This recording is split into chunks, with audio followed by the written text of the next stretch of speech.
What if I told you that charisma has nothing to do with beauty, wealth, or even talent? That some of the most magnetic people on earth aren't born that way, they're made. Think about that one person in your life who walks into a room and everyone lights up. They're not necessarily the smartest or the tallest or the loudest, yet somehow everyone stops and pays attention. It's not magic, it's psychology.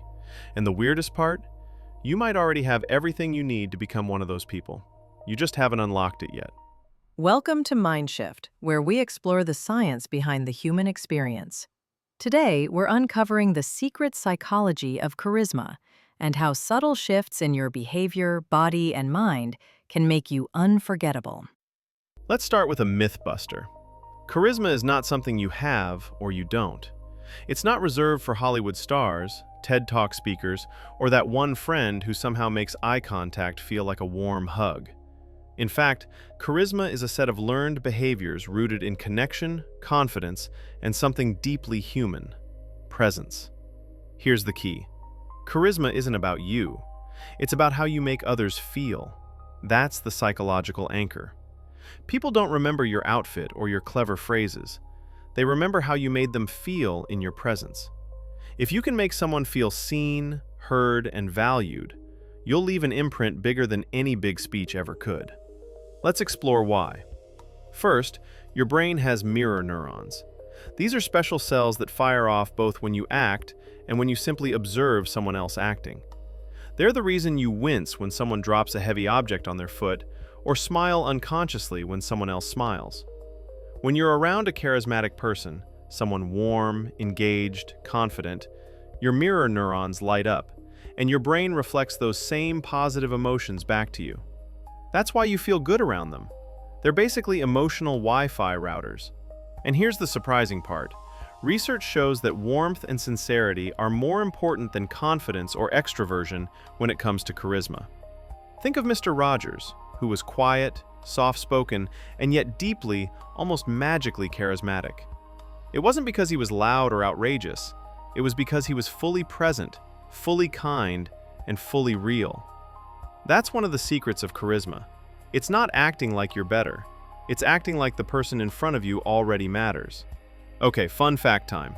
There was a study where researchers trained a group of students to use specific charismatic cues: eye contact, vocal warmth, empathetic listening. And within 5 minutes, strangers rated them as more likable, trustworthy, and persuasive. 5 minutes. Turns out charisma has a switch, and we can flip it. So what makes someone charismatic? 3 big psychological pillars: presence, power, and warmth. Presence is the art of being here, not half scrolling, half listening, or checking your internal to-do list. When you're truly focused on the person in front of you, your body language, face, even your micro-expressions change. Your eyes soften, your posture opens, and your attention communicates, "I'm with you." People feel that. They internalize it. Studies even show that when someone feels deeply listened to, they can't tell the difference between the listener talking and the listener just being. That's powerful. Power doesn't mean domination or authority. It's about projecting that you believe in your own worth. Charismatic people don't need approval. They simply radiate self-assurance. That's why they don't rush, fidget, or over-explain. They're not playing defense. They're grounded. And warmth, that's the glue. Without warmth, power becomes intimidation. Without power, warmth becomes weakness. But when they merge, your biology goes, "I feel safe and inspired around this person." That's what makes great leaders, magnetic friends, and unforgettable strangers. Let's bring in a historical gem. Ever heard of Pericles? The Athenian leader from ancient Greece? He was said to have such intense charisma that when he spoke, the audience would go silent, some even crying without knowing why. One ancient writer joked that if Pericles ever sold fruit at the market, people would still gather just to hear him shout about grapes. They'd buy, not because of the grapes, but because of how he made them feel while talking about grapes. That's wild. Now, here's something most people don't realize. Your voice is a weapon of charisma. Not its pitch, not how deep it is, but its variation. Research shows that people who use vocal dynamics, pausing, lowering their voice to make a point, speeding up when excited, are seen as more engaging. They command attention not because they talk loudly, but because they invite your attention through rhythm. A relentless monotone is like static. A voice with emotion? That's music. Let's sprinkle in a weird study.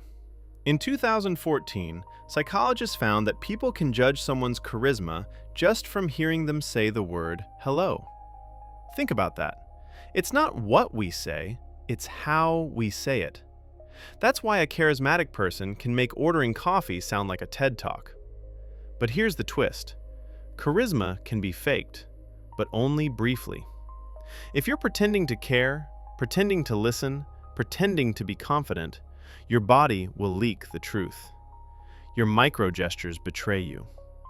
So the real game isn't acting charismatic, it's becoming it. Practicing the state of mind that fuels those behaviors. So how do you do that? Start by practicing presence. The next time someone speaks to you, don't just wait for your turn to talk. Listen with your whole face. Nod. Lean in a little. Hold eye contact gently without staring contests. These aren't tricks, they're signals. Then, embrace silence. Charismatic people don't fill every gap. If someone finishes talking, pause. Breathe. Let your reaction land naturally. People will feel your thoughtfulness and respect your mind more for it. Also, own the space you're in. If you take up physical and emotional space without apology, it gives others permission to be comfortable too. That's the psychology of shared safety. When you're relaxed, others mirror that.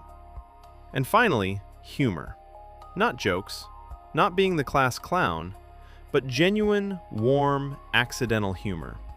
A smile, a chuckle, a gentle tease. Humor humanizes power. It makes confidence feel less like distance and more like warmth. Here's a funny historical nugget. In 18th century France, being charismatic was seen as a kind of social sorcery. One courtier wrote that anyone too captivating was probably using witchcraft of the eyes. Imagine that. Today, we call it charm. Back then, burn him at the stake, he blinks too smoothly. So yes, charisma has always been both revered and misunderstood. But now, we know it's not magic, it's a recipe. One that anyone can learn to cook. And the wildest part? Charisma isn't about being extroverted. Introverts, some of the most attentive listeners and thoughtful speakers, often make the most powerful impressions, quietly. What matters isn't volume, but intention. Charisma isn't about impressing people, it's about connecting with them. It's the art of saying, "You matter, I see you." And ironically, that's how we become unforgettable. So the next time you walk into a room, remember, your presence is your superpower. Your voice is your instrument. Your attention is your gift. And your warmth? That's the magic. Use it well. Thanks for watching MindShift.